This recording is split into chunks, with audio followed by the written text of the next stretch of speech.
Hi, 8th grade students. This is Mr. Alford, and I am making a help video for the Tuesday, April 14th, 8th grade homework assignment. That was uh, this assignment in Infinite Campus.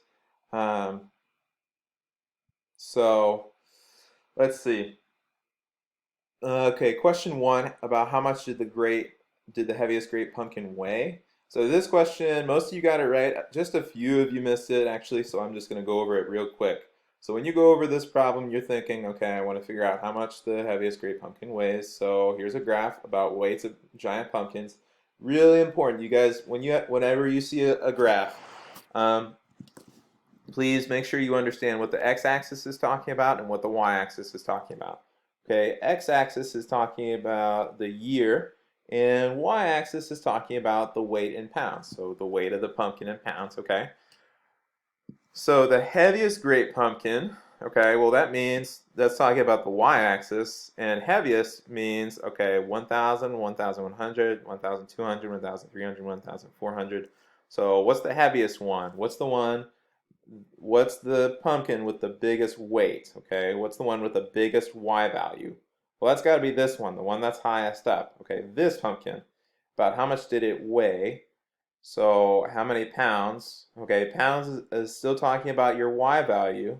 So what's your Y value right here? Well, it's between 1,300 and 1,400, okay? Well, that's got to be A. So that's why A is the right answer for that one. All right?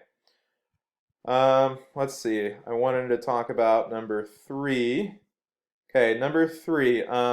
Most of you got this right. Just a few of you missed it. So this is saying, what trend do you notice in this data? Could be a positive correlation, negative correlation, or no correlation. Positive correlation is when you read the graph from left to right, so from left to right. And you'll always read a graph from left to right. So when you read a graph from left to right, positive correlation says the points are mostly going up when you read the graph. Negative correlation would say the points are mostly going down. No correlation is just saying they're kind of all over the place. So A is the right answer here. As you read the graph from left to right, the points are mostly going up. So that's why 3 is the right answer there. Number 7, we had a lot of different answers here, so it's a good problem to cover. Number 7. Let's see, choose all choices that correctly describe the following scatter plot.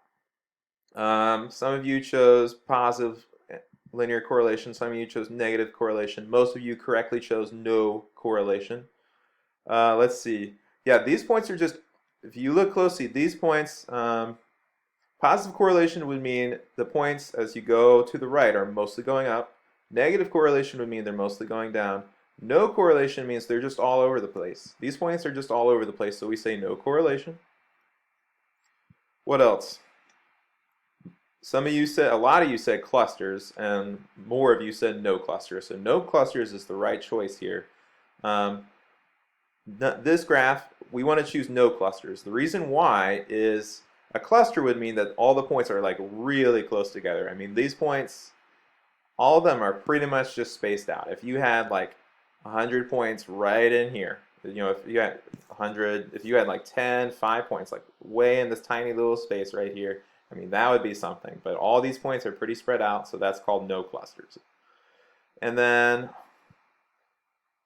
some of you chose the right answer for saying no outliers. More of you actually said outliers, okay? Outliers is when the points lie where you don't expect them to be, okay? When we say this is no correlation, we say we expect all my points to just be way spread out. And that's what we have here. We don't have any points like really close together or anything like that.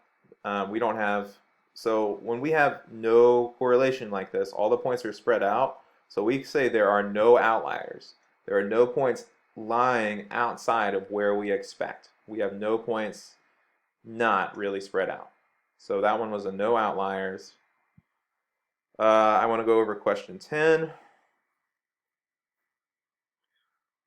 Okay, choose the graph where the outlier is highlighted. Most of you chose the first graph, and just a few of you chose the second graph. So yeah, this first graph right here, you see that blue point right here is the highlighted, this dark blue is the highlighted point here. And that's lying outside of where most of the points are. Most of the points are on this positive correlation, mostly going up.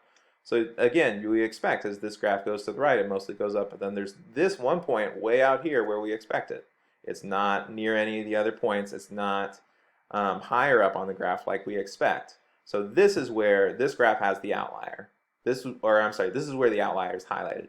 On this graph, you've got this point highlighted. That's not an outlier. That's where we expect it to be. Okay, so A is our choice for 10. And, okay. Problem 15, let's go over that. Most of you chose the correct answer. A few of you chose the wrong answer. So 15. Let's see. Looking at the graph, which would be a better prediction for y when x equals 0. So when it's saying when x is 0, what do we think y should be? So, okay, x value of 0, let me zoom out more. Okay, we have a choice of y value of 9 or a y value of 2. So if x value of 0, if my y value is 2 and my x value is 0, that would put the point right here. Okay. If my y value is 9 when my x value is 0, then that means 0 is my x value. 9 would be way up here. So 0, 0, 9 would be the point way up here. 0, 2 would be the point way down here. Obviously, 0, 9 is where we would expect it to be. All the points are getting higher when we go to the left. So we expect when the x value is 0, it should be, the y value should be right up here. So that's why y equals 9 is my choice here. Let's see, we have 16. Yes, I wanted to go over 16 real quick as well. 16, what is the better prediction for y when x equals 2? Some of you chose y equals 7, that's good. And a lot of you chose y equals 1.8, okay? For this problem, okay, when x is 2, what do we expect the y value to be? So here's x value of 2. Well, if the y value is 1.8, then that should be right here, okay? If the y value is 7, then when x is 2, that point would be right here, okay? So either x value of 2, y value of 1.8, that's my first choice, or x value of 2, y value of 7 would be up here. So what is better, the point up here or the point right here? Okay, this you see this point right here, but that point is another outlier. So that's kind of just, that might throw you off if you didn't realize it. But when you have an outlier that says that's not where you expect the point to be. So this point wasn't where we expect it to be. So we expect when the x value is 2, your y value should be way up here with the rest of the points. So that means we want to choose when the x value is 2, y value is better. We would say the y value should be more like 7. So we're going to choose y equals 7. So that is all the help I'm giving for this assignment. Just email me or call me if you have questions. Good luck, guys.